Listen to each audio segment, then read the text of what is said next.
Hi, my name is Leah Day, and I'm here with my husband Josh, and he is quilting out the spiral design for block number 1 and wants to share a little bit of his experience with this block.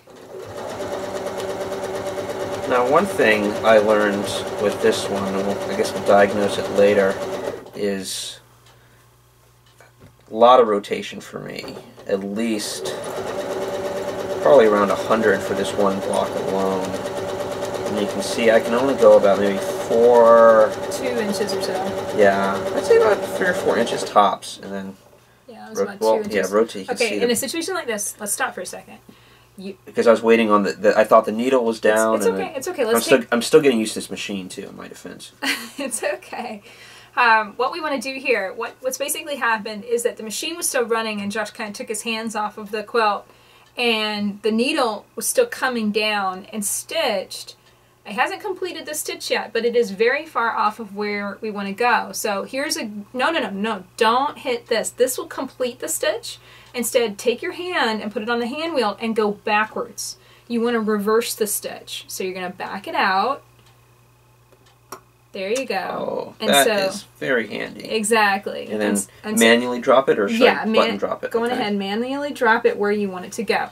Okay. This is a really nice thing. If you do that, but you don't go all the way, go forward, meaning hit this button or turn the hand wheel forward, the stitch won't complete itself, which means that the needle is only down in the machine. You can back it up and the stitch won't be completed, therefore you won't have to pick up your seam ripper, you won't have to rip it out. So you're on track again. But that is something that is a really good kind of right here action learning tip.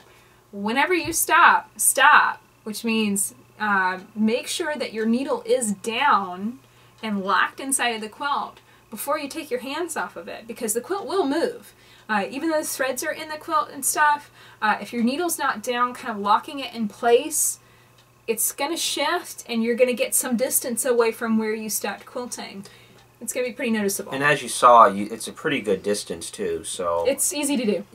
And then you can still save it, because I saw that, I didn't think, that I thought that was just it, but no, it was saved. Okay. All right, let's keep going.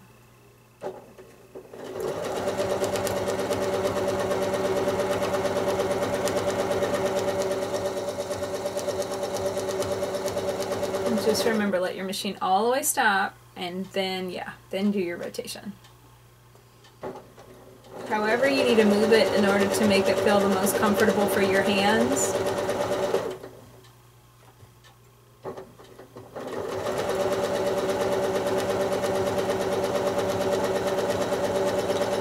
And again, do not be worried or afraid about rotating it constantly, because as we can look at the rest of these, the rest of the other 3 I've done, and you can see that the worst ones when I did not rotate enough. And this is just the difference of skill level. I'm able to quilt these spirals and not rotate hardly at all, because kind of my hands make that movement, or all the way into and outside of the spiral. However, whatever skill level you're at, and however comfortable, whatever feels the most comfortable for stitching this particular design.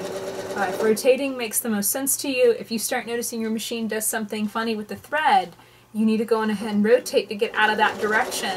Otherwise, you're probably going to break thread, or your machine's going to do something kind of funny. This is one of those things we kind of have to err on the side of what the machine wants. She's allowed to be fussy.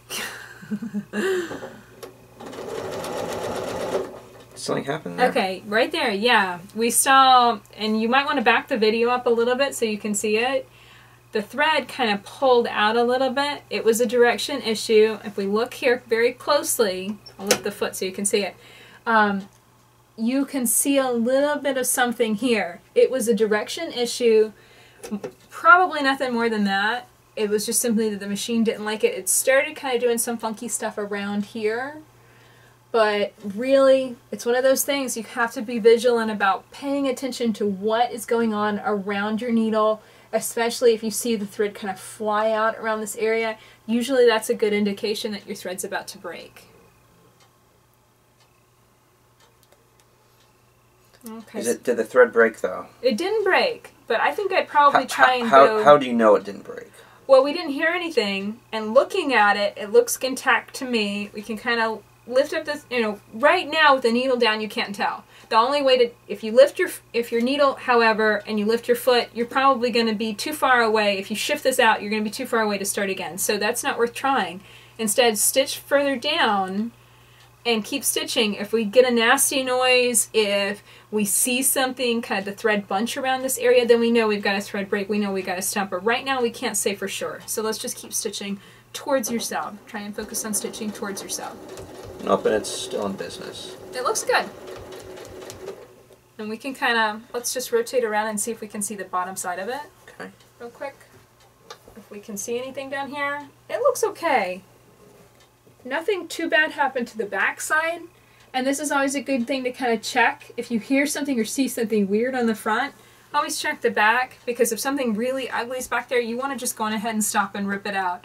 That's the one thing I would say is important to rip is bird's nests, big knots of thread, or skip stitches where the thread hasn't locked together.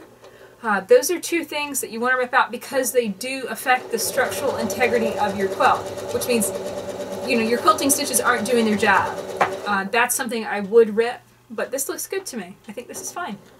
Toenail catchers, isn't that another? Yeah. If you've made a stitch that's so big. Actually, I think I just made one right here. Let's take a look. No, these are all tiny stitches. A stitch that is so big, so here, I can demonstrate one.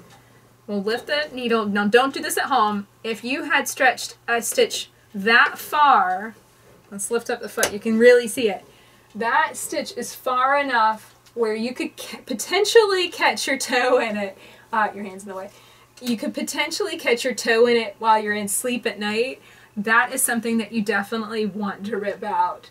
But you know, this is also savable. If you back up the hand wheel, you don't touch this, but you back up the hand wheel, we should be able to still save this. We're going to have a little bit of a loop of thread right here. That's okay.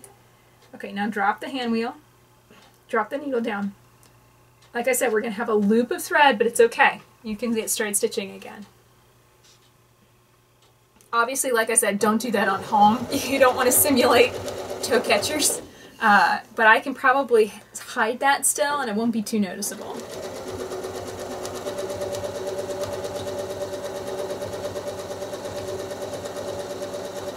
Another thing Leah and I were talking about a little earlier is a walking foot. A lot of quilters for straight line quilting would use a walking foot or anything that, you know, you can do a lot of pivoting for soft curves. You could certainly stitch in the ditch with a walking foot.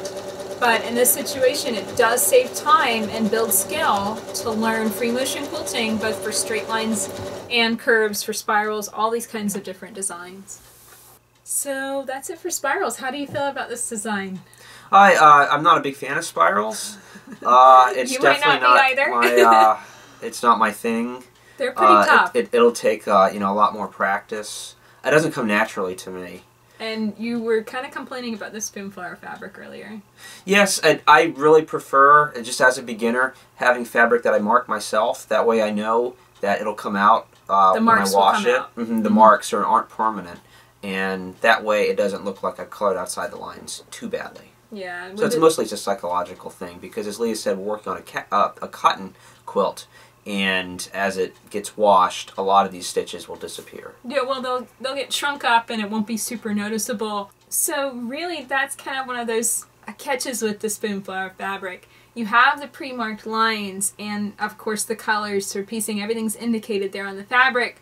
But the flip side is those marks are not going to come out. So if you stitch off the line, it's going to be noticeable in your finished quilt. However, it was very time-saving. You know, you didn't have to cut and piece those blocks. And that's where the benefit lies in the Spoonflower fabric. It's kind of a catch-22 situation. Just if you don't have the time, the Spoonflower would be perfect. Exactly. So keep that in mind, and of course, if you're marking your blocks, if you pieced and marked your blocks, if you stitch off the line, just erase those marks. No one will know.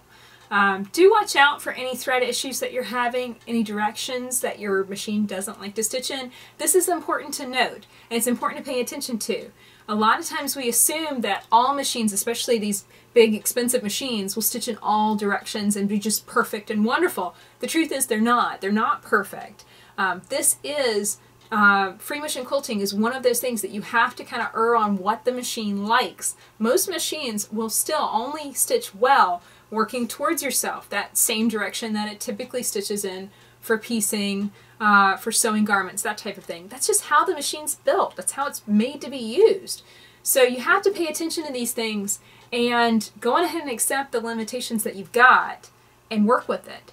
Trust me, I have quilted on machines that can't stitch more than 2 stitches backwards, and I've still been able to create these filler designs and stitch amazing quilts. If I can do it, I think you can too. So just learn your machine. Really notice and be very vigilant with your attention to what is going on as you're stitching, and I'm sure things are going to really start to make a lot more sense as you stitch through all of these blocks. So my name is Leah Day, and I'm here with Josh, and we have just stitched out another block for the Building Blocks quilt pattern. Find this pattern and download a copy for yourself at leahday.com and join us as we quilt along through 42 blocks, learning both piecing and free motion quilting in 2014. Until next time, let's go quilt. There we go.